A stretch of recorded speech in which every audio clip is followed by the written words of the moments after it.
This is your host, Marisol, a freedom lifestyle consultant, bringing you an episode of Roaming the Now, where expat entrepreneurs, coaches, and mentors come together to give you a behind the scenes look at the real and raw experience of what it actually means to set out to a new country and build a life abroad. Make sure to tune in to minute 1635. This was my absolute favorite part of the conversation where me and Trista dive into how to move forward even when you're feeling fear and how do you be confident in yourself whenever you are traveling. Trista is a humanitarian aid worker by day, so her career took her abroad, and master life coach by night. Happy listening. Hello and welcome to Roaming the Now. I am your host, Marisol, and today I have Trista Guertin with us from Lebanon. Trista, so happy to have you here. Thank you. It's very nice to be here. So why don't you tell us a little bit about you, because I know you're from Canada and Lebanon is quite a bit of ways. Yes. So I am Canadian. I am working here in Lebanon as a humanitarian aid worker. I've been here now for 6.5 years. And that's primarily been my career for the past 20 plus years. I've been traveling around the world in places like Yemen, Sri Lanka, Iraq, Kosovo, Angola. I've been traveling to 75 countries now, not all for work, but a lot for work. And so, yes, I've been here for 6.5 years. And I am also now a life coach for the past couple of years. And so I'm a humanitarian aid worker by day and a life coach by evening and weekends. I love it. I'm sure with all the time zones, that works out very nicely. Indeed, yes. It's a lot of work keeping track of everything, but yeah, it's fun. Yeah. So I'd love to actually hear, because I know that you started off abroad like for work, right? Like for humanitarian aid work. Yeah. So what was the transition into life coaching? I'd actually love to hear. Oh, well, so I guess it was I came across life coaching probably to check the dates, but I want to say like 5 or 6 years ago. And working abroad, I was in a long distance relationship, which brought along a set of challenges. And I was going through a particular period with my partner where we sort of weren't speaking, let's say. And I was quite frustrated. And of course, when you have a disagreement or whatever happens and you're apart, then of course can't just sort of meet up at home later and talk it through and, have that opportunity to be face to face. So anyway, long story short, I was feeling quite frustrated and quite upset, and I just didn't know what to do with it. And I knew that something had to change, and I didn't know what.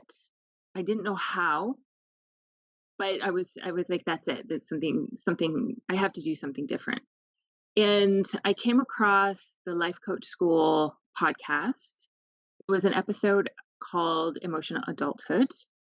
And it was one of these things that I just listened to it and I was like it was just a complete shift for me in that moment and listening to that. And so I sort of started engaging more with the life coach school and getting coached myself. And it just completely changed my life. It changed me. And I, originally started working on my relationship and then, other areas of my life. And then once COVID hit, I landed up having some extra time on my hands and they offer a certification program. And it was something that I had been looking at, but something for 10 years down the road, sort of like when I transitioned out of my career and wanted to do something different. And I thought, well, since I have the time, I may as well do it now. And as soon as I started, I just loved it. I thought it was the most fun. I thought it just was so powerful. I wanted to share it with everybody, and I probably went around coaching people against their will when I first started, and I had to tone that down. But I wanted to share it. I wanted to share the tools and the skills that I've learned because it does have such an impact. So yeah, so here I am doing both, and eventually we'll transition to just coaching. But right now I feel like I have the best of both worlds. So I'm just enjoying it. It sounds really great, that you have, like, such a I mean, for me, I personally that's really awesome, right? Like, you have a career that takes you all around the world, Mm, and you have, like, what you love, like, coaching by night. So, I would love to hear kind of your perspective of how do you think your work, your career as a humanitarian aid worker, moving around so often really impacts how you do your coaching as well as just kind of how you've been navigating the transition of coaching. mhm. Well, I guess I have worked in this sector for 20 years and have moved around a lot, which has been fun and it's been exciting. But it's also been part of the experience that, we sort of work in these difficult conditions and we stay here for 6 months, a year, 2 years. We get fed up, we get tired, and then we look for another location thinking that it's going to be better there. And oftentimes, we do move and it's fun for the first few months because it's new and it's exciting, it's a little different. But then the novelty wears off and we land up in the same pattern again. And so with coaching, I've realized that I can be happy anywhere. And that happy is in here, not outside, not external. And so I've really been able to apply the tools and the skills that I've learned to just enjoy myself and to really break that cycle of, having to move on, having to change places. And I've shared that with my colleagues and I share that with my clients. And it's having that experience that was so eye-opening to me that it's really made part of my messaging that much clearer that, you can be happy no matter what. It really depends on you. Yeah, that's such a powerful lesson to really like sink into. Of Mm, wherever you are, like you can be happy. And mm, I really appreciate you mentioning like novelty, right? Like when you're mm, traveling, there's a lot of novelty, but once the novelty lays off, like it's still the same you. You're still the mhm. same person Yeah. doing the same thing. And so, like, as you navigated that experience of, because I'm sure probably at the start of your career, like it was really exciting, right? Like moving, traveling all the time. But what was that experience like for you once the novelty, like really like that just like sunk in, the novelty of traveling just like wore off? Mm. I guess it's just realizing that that's just life and that, we're going to experience all the emotions and yeah, boredom sometimes is going to be a part of it. And it doesn't even have to be boredom. It can just be normal, regular life. And I'm sure, there's some sort of cycle in our brain that, with the novelty and that our brain does like, something new, right? Something shiny, something different, and it sort of attracts our attention. And I'm sure that every time I changed and, we travel, we get a hit of dopamine and our brain lights up and, gets that reward and feels good. But, just understanding that this is okay, that this is normal. And there are going to be periods where, it's not going to be exciting. It's not going to be new. It's not going to be different. And just realizing that that's just a part of life. Yeah, definitely. I can agree with you there. I had some like earlier like this year, I think because things were just really calm, like the beginning of the Mm, year. And I was moving around so much as I was living in Mexico. But now that I have a home and I've like settled down, like there's not the novelty of where am I going to live next month, or there's not the novelty of I'm in a new city or a new place. And mm, I was finding my brain like, oh, let's go somewhere, let's go somewhere, let's go somewhere. I was like, but like, we have a home here. mm, mm, And so, I realized that even though I live somewhere that is really cool, really exciting, like there's always stuff to explore on the weekends, the brain still kind of feels like, oh, we're in a pattern of habit, right? Like this is normal to us now. And so I have found that like even just a quick trip on the weekend to somewhere that's just outside of like your normal area can really Yeah, cure that. I mean, sure. yeah. Yeah. Yeah, yeah.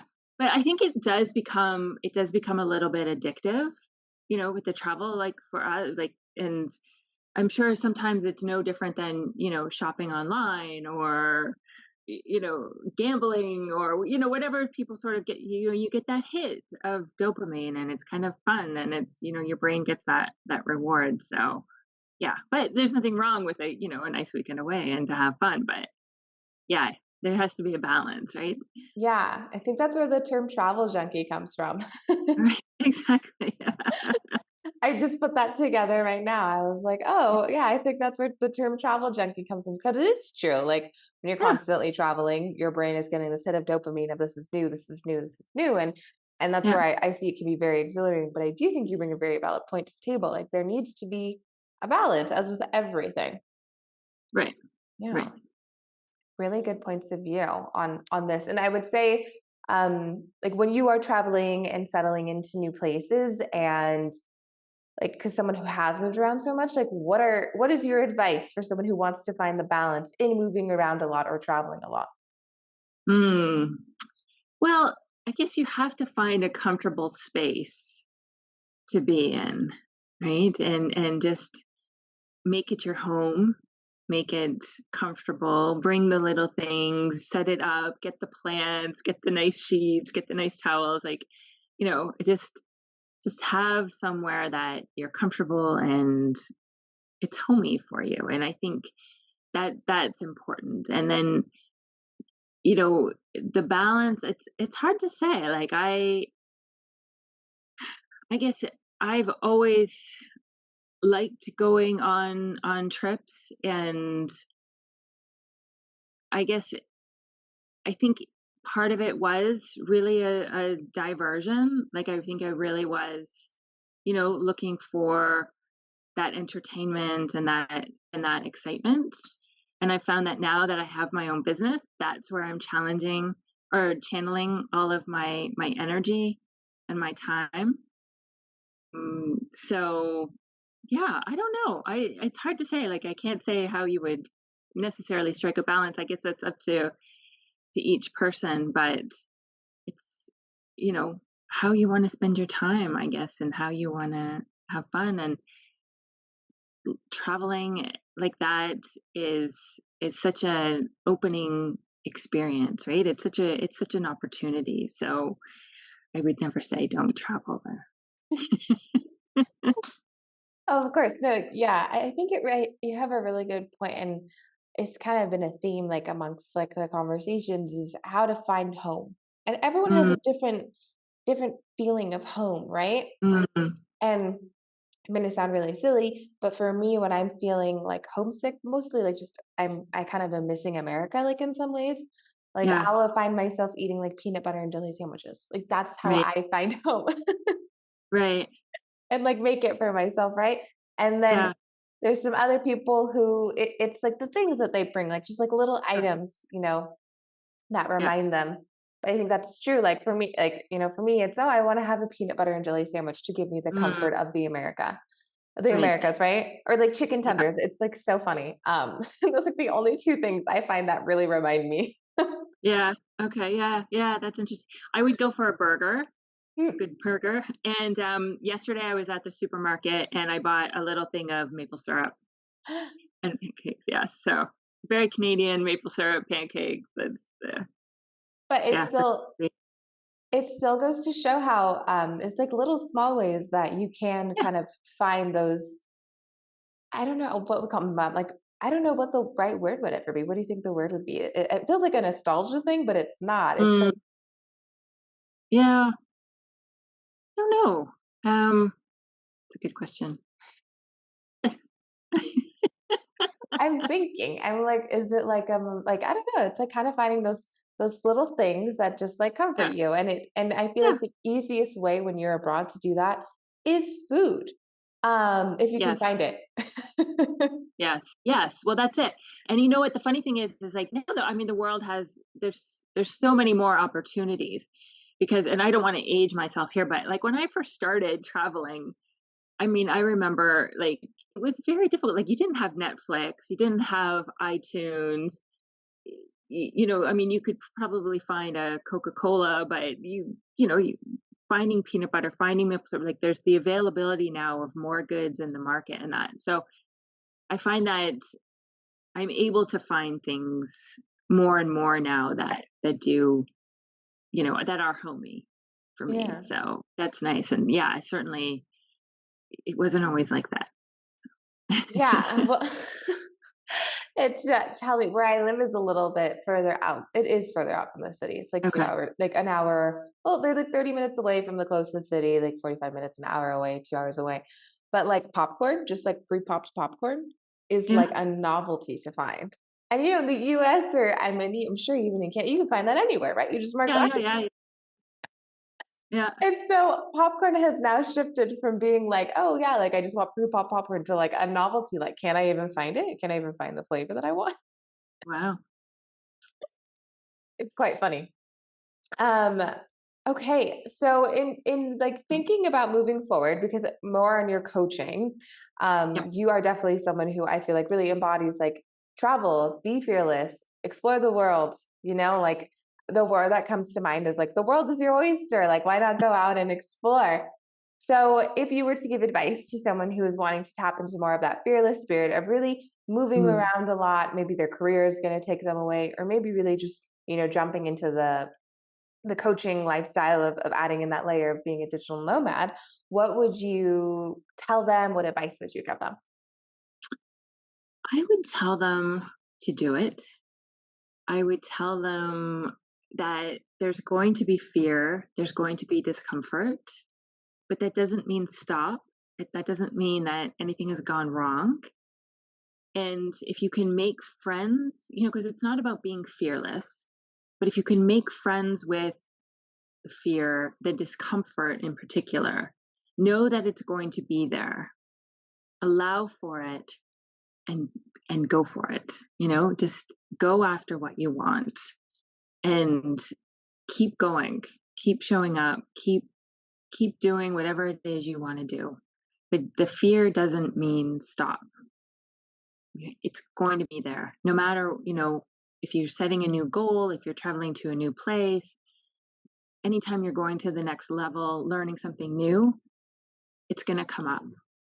And that's okay. You can experience the fear, experience the discomfort, the doubt, and live, right? It can be scary, right? It can be challenging, but just keep going.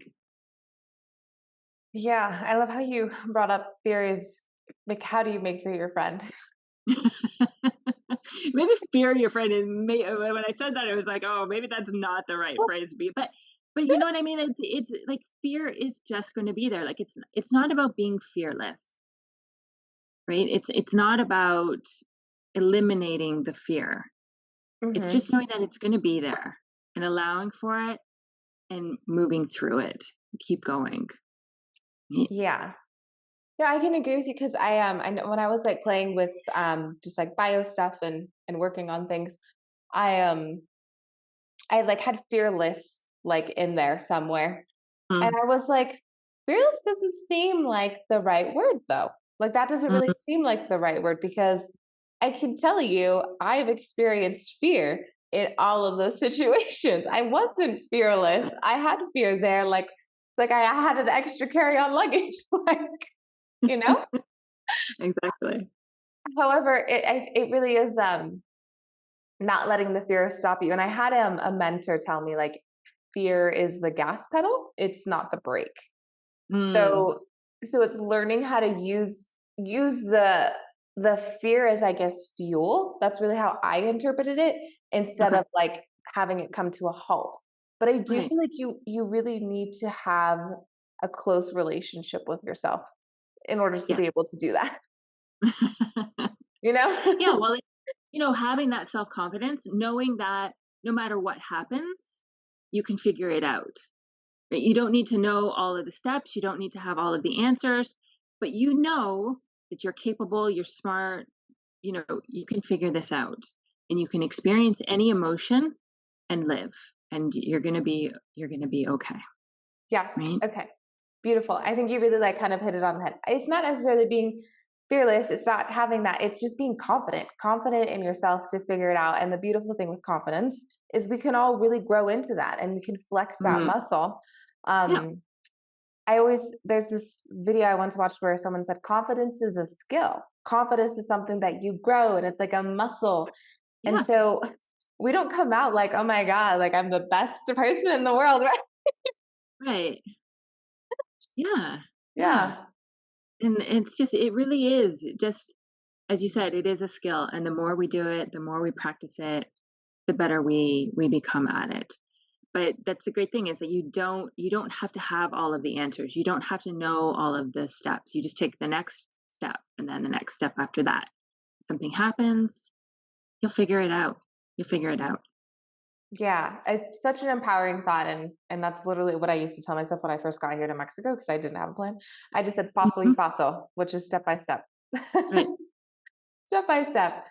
Well, on that really empowering note, thank you so much, Trista. If anyone is interested in getting in contact with you, what would be the best way? You can find me on my website. So it's tristaguertin.com. So tristaguertin.com. I'm on Instagram at Trista V Guertin. I have my own podcast called This Daring Adventure. And yeah, I think that's the best. I'm also on Facebook, Trista V Guertin as well there. Awesome. Thank you for sharing that. So I will also make sure I put your information in the description so that everyone can Thank find you. you. Yeah, of course. So until next time, thank you everyone for tuning in. This is your host of Roaming the Now, Marisol, signing off. Take care wherever you are in the world. Thanks for tuning in and listening. Until next time, make sure you check out the links in the description. You can join my newsletters where I send you tips and tricks on how to build a lifestyle of freedom. So, until our next episode, have fun, live in the present moment, and enjoy roaming the now wherever you are in the world.